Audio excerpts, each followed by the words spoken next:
Hello class, good morning. Welcome to another practical class. So today we will quickly look at how far we've gone. We'll just try to do a little revision of what we've done so far. If time permits, we will learn one or two new things. So basically we've been discussing website authoring in our practical session.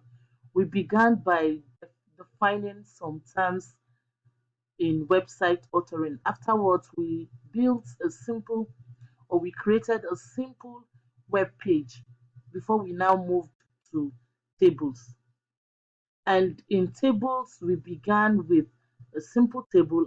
Then we progressed to tables with headers, footers, and body.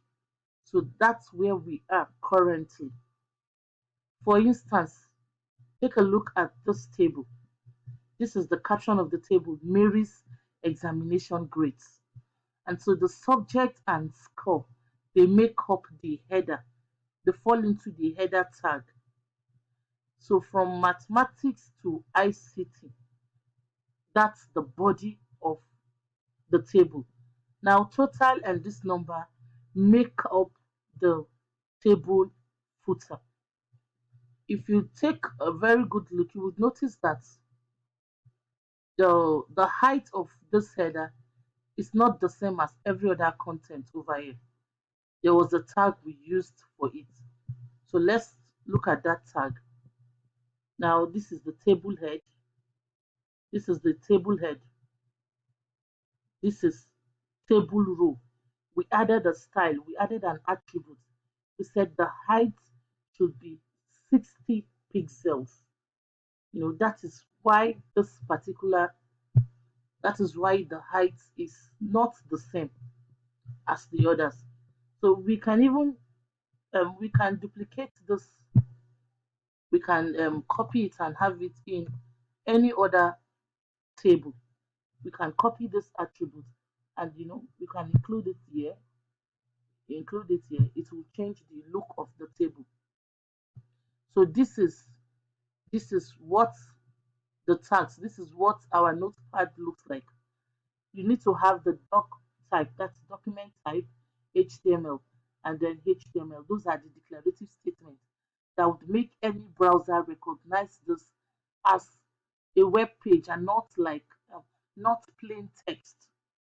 So after that, this next line is the comment. This is not visible in the browser. However, the examiner needs this to mark your name and then to see your examination number, even your center number. So we use comment for doing all of that. So we have the head tag. Now the title. Look at those tables with headers and footers. That's the title of this table.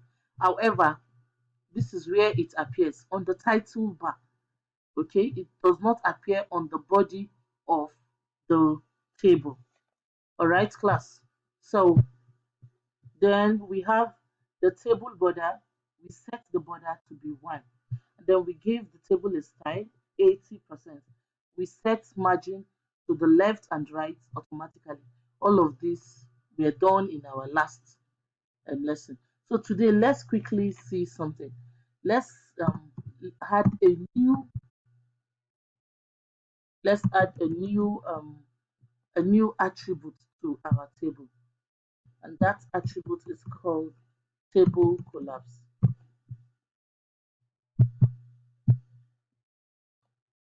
So we have border. The name of the attribute is border collapse, and then the value we are giving it is collapse. We do not want to have two borders the way they appear. We want to make it just one border. Now, before I refresh my work, you would notice that the border around this table is not one. We have two borders. So we can actually collapse the two borders and just have it as one border. That's the tag we just added. That's the attribute we just added. So this is it. We now have one border. Let's also make Let's make the border, thicker. Let's make it solid. So we add another attribute, and that attribute is border. We put solid, border solid, and we want it to be solidified by 50 pixels. Okay, we can even okay, let's stop here for now. So let's save and see what it looks like. Wow, this is it. We made the border. You can see this is so solid. We solidified the border by 50 pixels. That's too much. Let's make it 5 pixels. I think this would be better. Let's make it 5 pixels. Okay, I'm refreshing it. Yeah, this is lovely. So lastly, take a look at our table. It's so close to the top. It's so close to the top. So we can bring it down just the way you would use enter key to push in something on your keyboard. Enter key on your keyboard to push in something. So let's quickly push this table down. And before we get to the table, right under the border, we can just have break. BR for break. This is one of the tags that when you open, you don't necessarily need to close them. There are some tags like that. So just added break. Now let's see its effects. Wow, look at this. The table, was brought down, not so close as it were before. So this is where we'll stop in today's class. Thank you.